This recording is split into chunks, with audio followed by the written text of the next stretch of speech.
ابو القاسم خلف بن عباس زہراوی اندلس کے مشہور مسلمان سائنسدان تھے۔ اسپین کے مشہور حکمران عبد الرحمن الناصر نے ملکہ زہرا کے نام سے قطبہ سے 4 میل دور قصر زہرا ایک محل بنوایا۔ آہستہ آہستہ اس محل کے گرد ایک شہر آباد ہو گیا۔ اسی شہر الزہرا میں ابو القاسم پیدا ہوئے اور الزہراوی کہلائے۔ الزہراوی کے آباء و اجداد اندلس کے رہنے والے تھے۔ الزہراوی 936 عیسوی میں حکمران عبد الرحمن کے زمانے میں پیدا ہوئے۔ اس زمانے میں اندلس کا دارالحکومت قرطبہ عروج پر تھا۔ قرطبہ کے 10 لاکھ باشندوں کے لیے 3800 مسجدیں، 60,000 عمارتیں، 2 لاکھ مکانات، 8,000 دکانیں، 700 حمام، 50 سرکاری اسپتال اور شاہی لائبریری میں 2 لاکھ سے زیادہ کتابیں تھیں۔ قرطبہ یونیورسٹی، جو اس وقت مغرب کی عظیم یونیورسٹی تھی، جہاں علماء کرام اپنے اپنے کام میں مصروف رہتے تھے، اسی علمی ماحول میں زہراوی نے اپنا بچپن اور جوانی گزاری۔ الزہراوی نے اس ماحول سے پورا فائدہ اٹھایا اور طب میں مہارت حاصل کی۔ تعلیم مکمل کرنے کے بعد قرطبہ کے شاہی شفا خانے سے عملی تحقیق کا آغاز کیا اور تھوڑے ہی عرصے میں جدید علم الجراحت کا موجد اور اپنے دور کا عظیم سرجن بن گیا۔ آج کل علم علاج کے 2 طریقے، علاج بالدوا اور علاج بالجراحت ہے۔ علاج بالدوا کو دیسی طب کا چربا، جبکہ سرجری کو مغربی طریقہ علاج سمجھا جاتا ہے۔ اس کی وجہ یہ ہے کہ ہماری عوام اسلامی دور کے عظیم سرجن ابو القاسم کو نہیں جانتے، جنہوں نے یورپ والوں کو یہ فن سکھایا۔ ابو القاسم نے آپریشن میں جو نئی راہیں دریافت کی اور جو نئے آلات بنوائے، ان کی تفصیل اپنی کتاب تصریف میں اکٹھی کر دی۔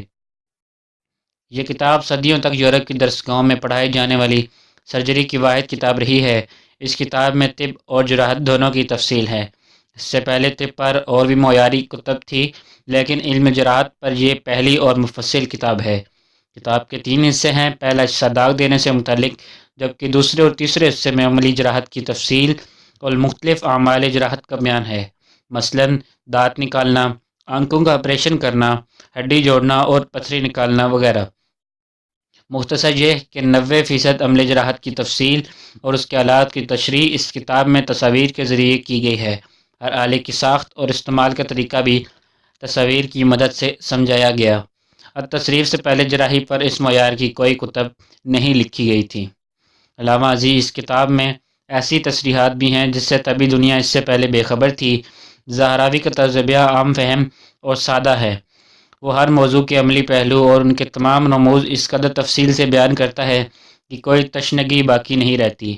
اہل مغرب نے ابو القاسم کے کئی نام رکھے ہیں، جیسے ابو القاسس، البوقاسس اور الزہراویس وغیرہ۔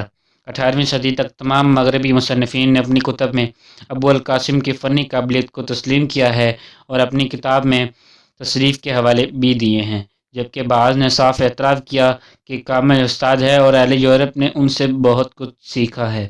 زہراوی کی کتاب التصریف صدیوں تک یورپ کی درسگاہوں میں شامل نصاب رہی۔ تصریف کا سب سے پہلا لاطینی ترجمہ 1997 میں وینس سے ہوا۔